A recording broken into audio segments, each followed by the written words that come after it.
আমরা জানি কিশমিশ আমাদের স্বাস্থ্যের জন্য খুব উপকারী। অত্যন্ত উপকারী এই খাবারটি কিছু মানুষের জন্য বারণ, অথবা খেলেও খুব সামান্য পরিমাণে খেতে পারবেন। কাদের জন্য কিশমিশ খাওয়া বারণ জানবো এই ভিডিওতে।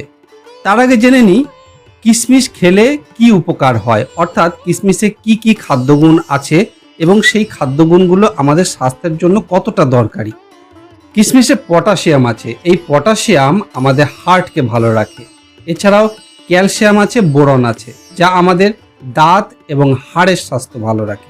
এছাড়া ভিটামিন সি আছে, এই ভিটামিন সি সামগ্রিকভাবে আমাদের ইমিউনিটি পাওয়ারকে বাড়িয়ে রোগ প্রতিরোধ ক্ষমতা বাড়িয়ে দেয়।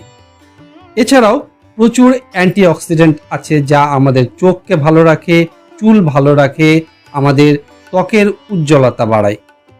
কিশমিশের এত গুণ, তবে কিশমিশ খাওয়ার একটি বিশেষ পদ্ধতি আছে, যে পদ্ধতিতে কিশমিশ খেলে কিশমিশের গুণগুলো সবচেয়ে বেশি আমরা গ্রহণ করতে পারি।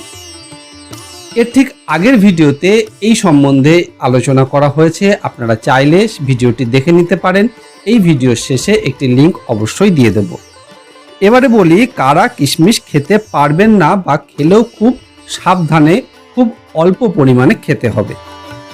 যারা ডায়াবেটিক পেশেন্ট, অর্থাৎ যাদের রক্তে সুগারের পরিমাণ বেশি, তারা কিশমিশ খুব সাবধানে খাবেন। খেতে পারবেন না বলা যাবে না, খুব সাবধানে অল্প পরিমাণে খেতে পারেন, তবে অবশ্যই ডাক্তারের সাথে একটু পরামর্শ করে নেবেন। যারা নিজেদের ওজন কমানোর জন্য পরিশ্রম করছেন, ঘাম ঝরাচ্ছেন, ডায়েট কন্ট্রোল করছেন, তারা কিশমিশ বেশি খাবেন না। বেশি খেলে এই পরিশ্রম সব জলে যাবে, কারণ কিশমিশে প্রচুর ক্যালোরি আছে।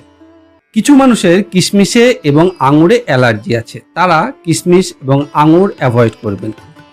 ছোট শিশুদের কিশমিশ এবং আঙুর দিতে গেলে খুব সাবধান, কারণ অনেক সময় এর মিষ্টি রস গলার ভিতরে শ্বাসনালীর মধ্যে চলে গিয়ে সমস্যার সৃষ্টি করে।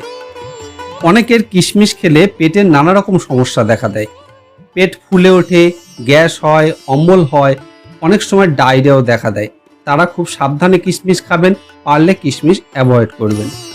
যারা ভিডিওটি দেখছেন তাদের মধ্যে কাদের এই রকম সমস্যা আছে অবশ্যই কমেন্ট বক্সে জানাবেন। আর যাদের এরকম সমস্যা নেই, তারা মনের আনন্দে কিশমিশ খান। ভালো থাকুন, সুস্থ থাকুন। ধন্যবাদ।